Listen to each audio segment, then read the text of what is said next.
할렐루야.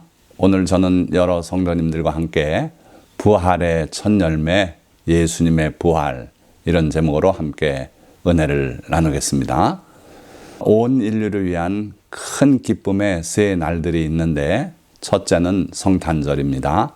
예수님께서 우리를 위해 이 땅에 오신, 인류의 구원을 위해서 이 땅에 아기로 태어나신 그 날이죠. 큰 기쁨의 날이고, 또 두 번째가 부활절입니다. 예수님께서 모든 고난을 다 감당하시고 죽었다가 제3일에 부활하신, 그래서 우리에게 부활의 소망을 허락하신 귀한 날이죠. 제가 17년째 이렇게 주의 말씀들을 증거하고 있는데, 이 목회자에게는 해마다 돌아오는 절기들이 부담이 많이 돼요. 왜냐하면 작년에 했던 설교, 재작년에 했던 설교, 웬만한 성도님들 다 기억하고 있는데, 또 그 절기에 관한 설교를 해야 되니까 절기가 되면 더 어려워집니다.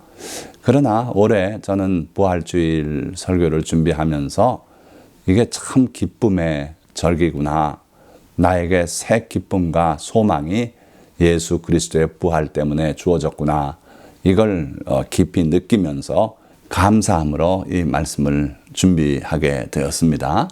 오늘 이 설교를 들으시는 모든 성도님들도 큰 기쁨의 이 부활주일이 되시기를 주님의 이름으로 축원드립니다.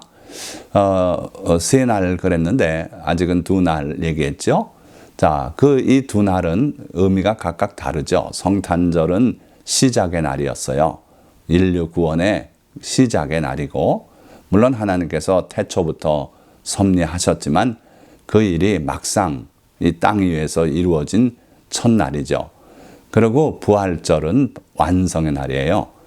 예수님께서 십자가에 매달려 죽으시고 그걸로 끝났다면 복음은 의미가 없는 것이 되고 말죠. 왜 그러냐면 예수 그리스도께서 계속 다시 살아날 걸 말씀하셨기 때문이에요. 그래서 부활절은 완성의 날이다. 예수님이 부활하심으로 모든 복음이 다 완성되었다. 이제는 우리가 믿고 구원받을 일만 남았다 하는 것이죠. 자, 그러면 세 번째 큰 기쁨의 날은 뭘까요? 다 된 것 같은데, 그게 바로 마지막 날, 곧 부활의 날이 우리들에게 또 큰 기쁨의 날이 될 걸 믿습니다. 그래서 이 세 가지 기쁨의 날이 우리에게 있다 하는 걸 여러분들이 기억하시고, 자, 그러면 부활과 혼동하기 쉬운 내용이 하나 있어요. 뭐냐면 회생이에요. 삶과 죽음의 경계를 넘나든 몇몇 사람들이 있어요. 엘리야 선지자가 사르밧 과부의 아들을 살려내지 않습니까? 눈을 눈에 맞추고 입을 입에 맞추고, 그리고 얼굴을 얼굴에 맞대고 죽은 과부의 아들 위에 엎드려서 하나님께 간절히 기도하지 않습니까? 그렇게 3번을 기도하니까 살아났다 그랬어요. 성경에 기록된 최초의 회생이죠. 자, 이건 부활이 아닙니다. 회생이라는 것은 먼저 상태로 되돌아온 거예요. 죽은 몸이 살아난 거예요. 부활은 뭡니까? 부활은 이전과 다른 몸으로 되살아나는 거예요. 그 예가 예수 그리스도 한 분뿐이 없어요. 돌아가시기 전의 몸이 아닙니다. 이따 다시 자세히 말씀드리기로 하고, 두 번째 회생한 사람이 있는데, 수넴 여인의 아들이 죽었는데 엘리사가 달려와서 그를 위해서 또 간절히 자기 스승 엘리야처럼 그 위에 엎드려서 그렇게 기도하고, 또 나가서 돌다가 들어와서 기도하고, 이렇게 해서 수넴 여인의 아들을 살려냈어요. 이 수넴 여인의 아들이 지금까지 살아있습니까? 그렇지 않죠. 그 생을 또 살다가 흙으로 돌아가고 이렇게 되지 않았습니까? 이게 회생이에요. 죽었다가 살아났는데 이전 몸 상태로 돌아왔기 때문에 결코 그 몸으로 영생을 누릴 수 없고 흙으로 돌아가는 거죠. 그러니까 회생이라는 것은 결국은 죽음 앞에 굴복하게 되고 마는 육신을 가지고 사는 거죠. 자, 세 번째는 어떤 장례 행렬이 지나가다 도둑대들이 습격을 하니까 그 돌아가신 분의 시신을 그 엘리사의 무덤에 던져넣었다 그랬어요. 그래서 엘리사의 뼈에 닿자 그 사람이 곧 회생해 살아났어요. 여기서 이제 회생이라는 단어를 쓰고 있죠. 자, 이렇게 구약에서는 3번에 걸쳐서 회생이 기록이 되고 있고요. 자, 예수님께서 오셔서 신약에 예수님 혼자 3번의 이런 죽은 자를 살리는 회생의 기록이 나와 있어요. 회당장 야이로의 딸을 주님께서 손을 잡고 달리다금 내가 내게 명하노니 일어나가라. 그러니까 그 회당장 야이로의 딸이 살아나지 않습니까? 이것도 역시 회생이었어요. 그리고 나인성을 가시다가 그 성에서 나오는 장례 행렬을 보고 불쌍히 여겨서 가서 관을 만지시고 그 관 안에 있는 청년에게 명했어요. 일어나라. 그러니까 그 사람이 회생돼서 살아나지 않습니까?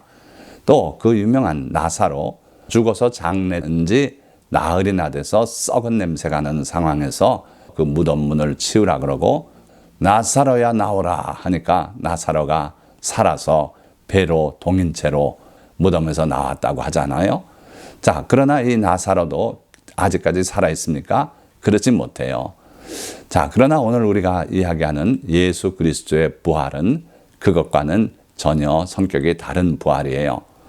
자, 예수님의 부활의 특성은 첫째는 예수님께서 여러 차례 예고하신 부활이에요. 내가 죽은 자 가운데서 다시 살아나리라. 자, 우리 말로는 이렇게 죽은 자 가운데서 다시 살아난다, 부활이다 이렇게 번역이 되어 있는데 원어로는 아나스타시아예요.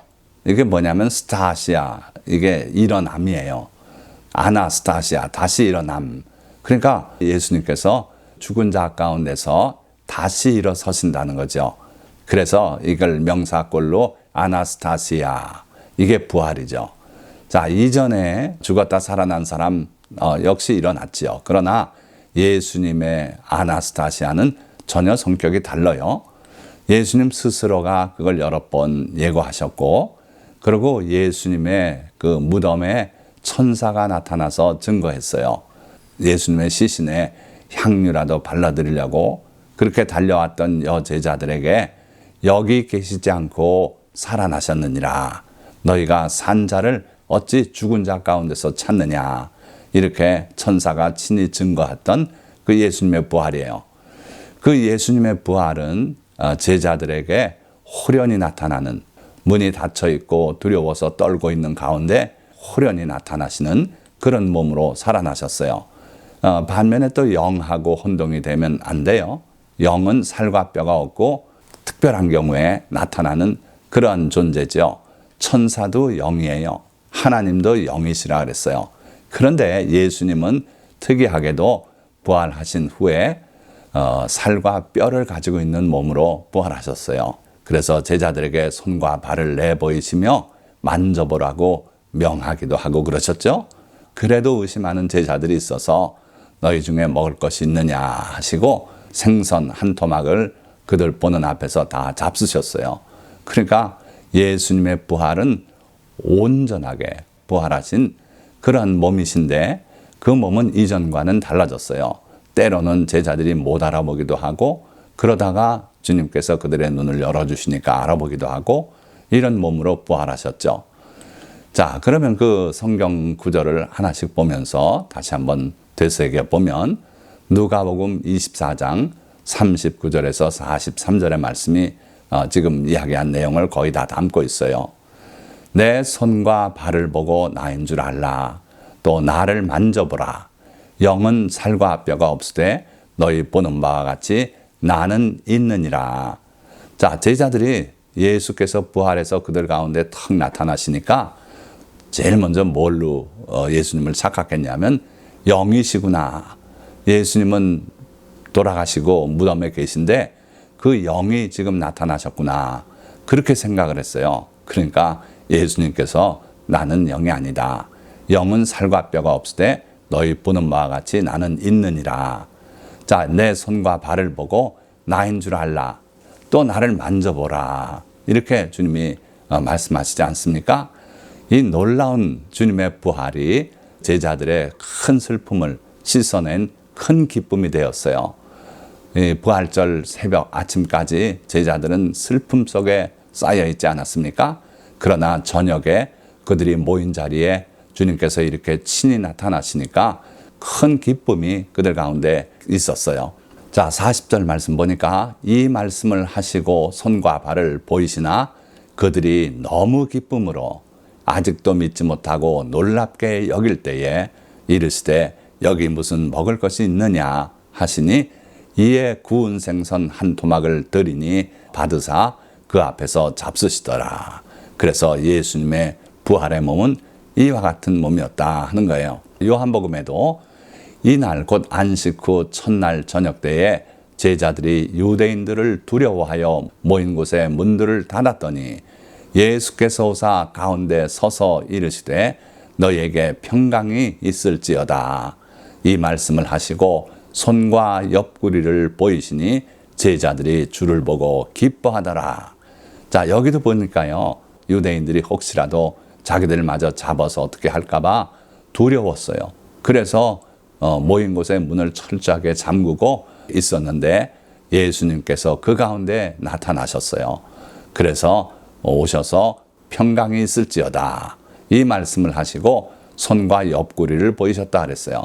자, 이 구절에서 우리가 배울 수 있는 것은 예수님의 부활은요, 물리적 제한을 초월하시는 그런 몸을 입고 부활하신 거예요. 그래서 문을 열고 그러고 나서 들어오고 이거 아니고 그냥 나타나시는 놀라운 몸이었어요. 자, 뿐만 아니라 그들이 두려워서 그렇게 문을 닫고 떨고 있었는데 그 두려움을 일시에 날려보낸 큰 기쁨이었어요. 자, 뿐만 아니라 예수님을 직접 만나 뵌 많은 사람들이 있었어요. 그 첫째 증인들이 엠마오로 내려가던 두 제자지요.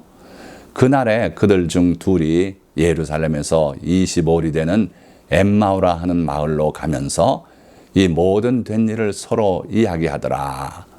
그들이 서로 이야기하며 문의할 때에 예수께서 가까이 이르러 그들과 동행하시나 그들의 눈이 가리어져서 그인 줄 알아보지 못하거늘. 부활하신 예수님은요, 참으로 신기하게도 세상 사람들에겐 보이지 않아요.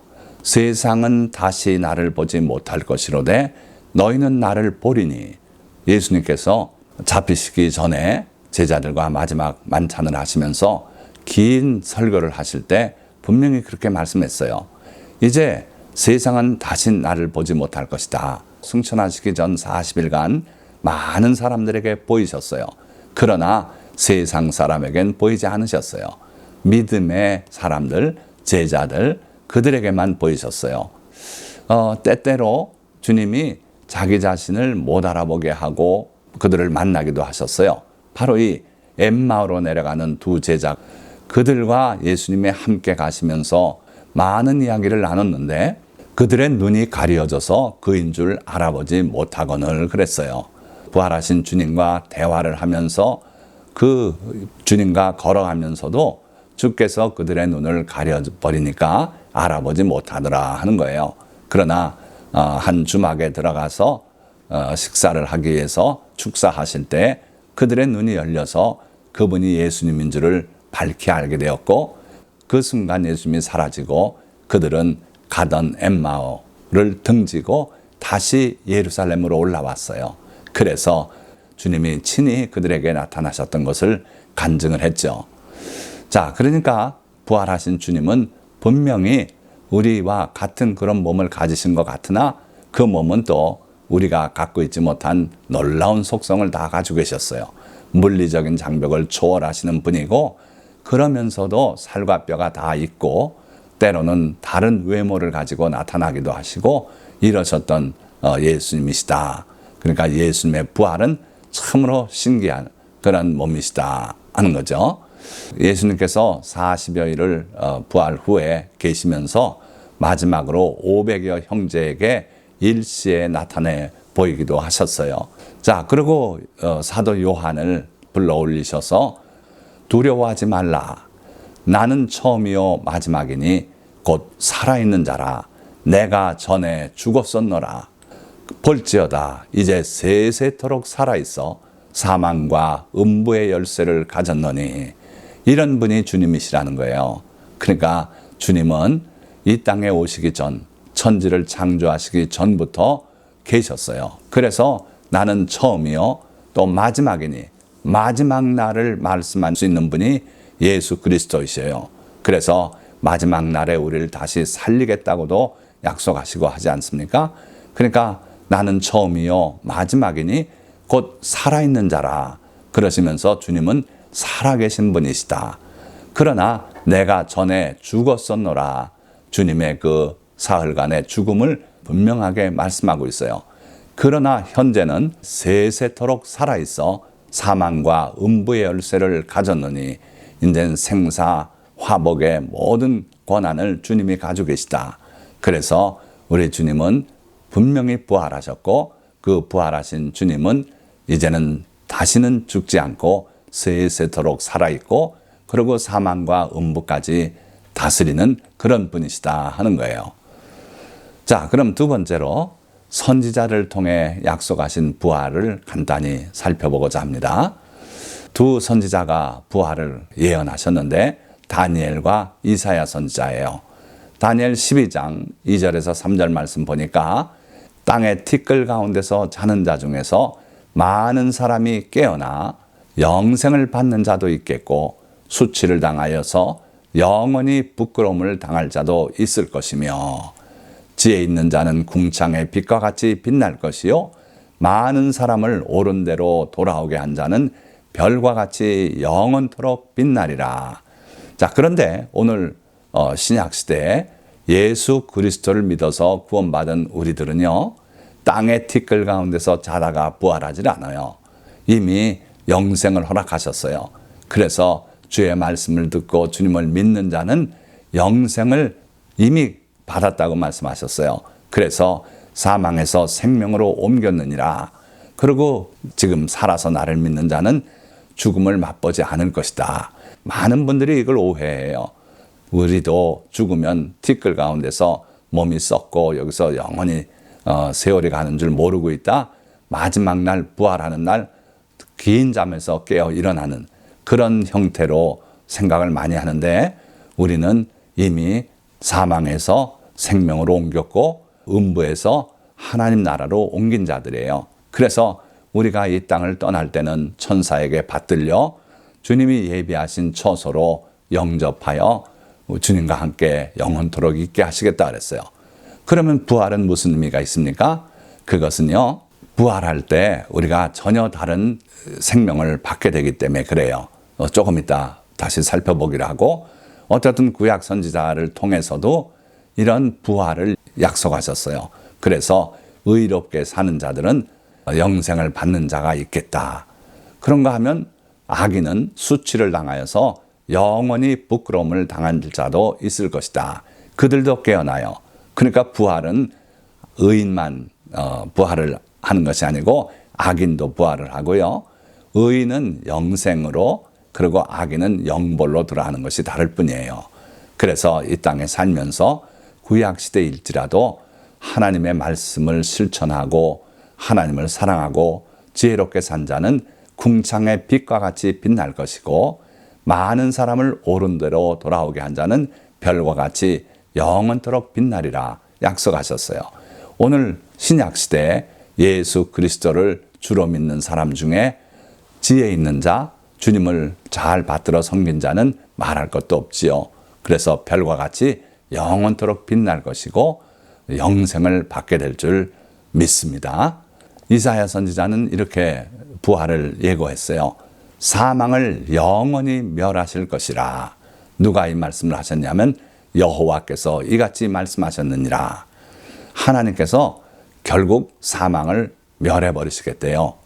그리고 주 여호와께서 모든 얼굴에서 눈물을 씻기시며, 요한계시록 끝에 보면은 인류의 그 역사가 끝나고 하나님의 장막이 우리 사람 가운데 있을 때 그때 하나님께서 모든 눈물을 다 씻겨주시겠다고 기록하지 않았습니까? 그래서 하나님께서 결국은 인류의 사망을 영원히 철폐하실 것이고 그 이후에는 영원히 사는 거예요. 영생이에요. 지옥에서 영벌을 받든지 천국에서 주님과 함께 영원히 살든지 둘 중에 하나가 우리의 운명이 될 겁니다. 그래서 여러분들은 모두 주님과 함께 영원토록 영생을 누리며 사시는 성도님들 되시기를 주님의 이름으로 축원드립니다. 자, 마지막 단락. 부활의 주님이 약속하신 우리의 부활이에요. 우리의 부활에 관해서 주님은 무엇라고 말씀하셨는가? 의인의 부활은 구약에 예언이 되었고요. 그리고 예수 그리스도의 부활이 복음서에 상세하게 기록되었는데 우리는 어떨 것인가? 우리의 부활에 대해서도 주님께서 명확하게 예고하셨어요. 자, 첫째, 성도의 영생과 부활은 아버지의 뜻이라는 거예요. 요한복음 6장 39절 말씀 보니까 나를 보내신 이의 뜻은 내게 주신 자 중에 내가 하나도 잃어버리지 아니하고 마지막 날에 다시 살리는 이것이니라. 그러니까 예수 그리스도를 이 땅에 보내신 아버지 하나님의 뜻은 예수님을 믿고 예수님을 따르는 자들, 즉 내게 주신 자라고 주님은 표현했어요. 그 중에 하나도 잃어버리지 아니하고 마지막 날에 다시 살리는 이것이니라. 그들을 다시 살리는 거예요. 부활이에요. 이게 아버지의 뜻이라는 거예요. 반복해서 말씀합니다. 내 아버지의 뜻은 아들을 보고 믿는 자마다 영생을 얻는 이것이니 마지막 날에 내가 이를 다시 살리리라 하시니라. 자, 부활에 관해서 이거 이상 명확한 주님의 약속이 어디 있겠습니까? 주님을 믿는 자들은 주님께서 하나도 빠뜨리지 않고 잃어버리지 않고 마지막 날에, 즉 부활의 날에 다시 살리겠다 하는 거예요. 이게 아버지의 뜻이다. 나를 보내신 하나님의 뜻이다. 이렇게 말씀하셨어요. 그래서 우리는 구원받아서 주님이 예배하신 천국으로 들림받아서 거기서 주님을 예배하고 찬양하고 성도 간의 교제를 나누고 그러면서 살다가 주께서 마지막 심판하러 이 땅으로 임하실 때 주님과 함께 이 땅에 와서 결국 부활의 몸을 입고 그러고는 영원히 주님과 같은 그 부활의 몸으로 살아가게 된다는 거예요. 자, 원래 하나님이 우리 인간을 창조하셨을 때 영생하도록 창조하신 게 하나님의 뜻이었어요. 뭘 보아 알 수 있냐면 그 에덴 동산의 중앙에 생명나무를 두셨어요. 선악을 알게 하는 그 나무, 선악과 나무도 있지만 그 옆에는 생명나무가 있었어요. 그걸 먹는 날에 영원토록 살게 그렇게 하셨는데 그걸 놓친 게 참 안타까운 거 아닙니까? 그러나 거기서 분명히 알 수 있는 것은 하나님 아버지는 우리를 영생하는 존재로 만들기를 원하셨다 하는 걸 여기서 볼 수 있어요. 자, 그래서 주님을 믿는 자들마다 예수님과 함께 부활의 몸을 다시 입게 될 것이다 하는 것이고요. 또 부활 때에는 우리가 천사와 같이 된다 그랬어요. 예수께서 대답하여 이르시되 너희가 성경도 하나님의 능력도 알지 못하는 거로 오해하였도다. 부활 때에는 장가도 아니가고 시집도 아니가고 하늘에 있는 천사들과 같으니라. 여러분들 천사를 우습게 하는 사람들이 많은데 그렇지 않습니다. 천사 하나가 내려와서 18만 5천 명을 하룻밤에 다 멸절시키기도 했어요.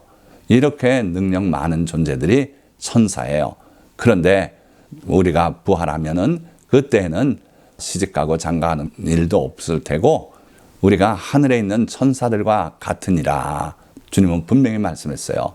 우리의 존재가 하늘에 있는 하나님을 직접 뵙고 섬기고 큰 능력이 있어서 그의 명령을 이룰 수 있는 그러한 천사와 같은 존재가 된다 하는 거예요.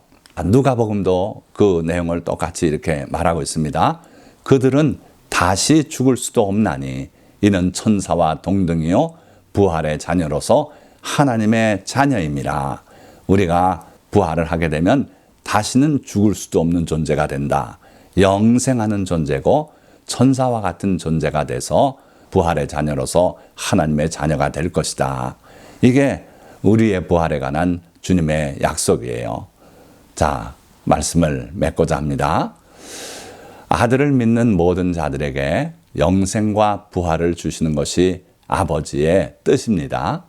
이 부활의 첫 열매가 바로 예수 그리스도의 부활이며 주님은 마지막 날 곧 부활의 날에 자기를 믿는 모든 자들을 다시 살리실 것입니다.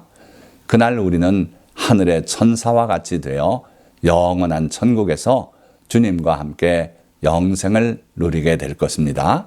그러나 악인은 땅의 티끌 가운데서 깨어나 영원한 수치와 심판을 받게 될 것입니다. 오늘 이 설교를 듣는 성도님들 모두가 이 영광스러운 부활을 누리게 되시기를 예수 그리스도의 이름으로 축원드립니다. 기도하겠습니다.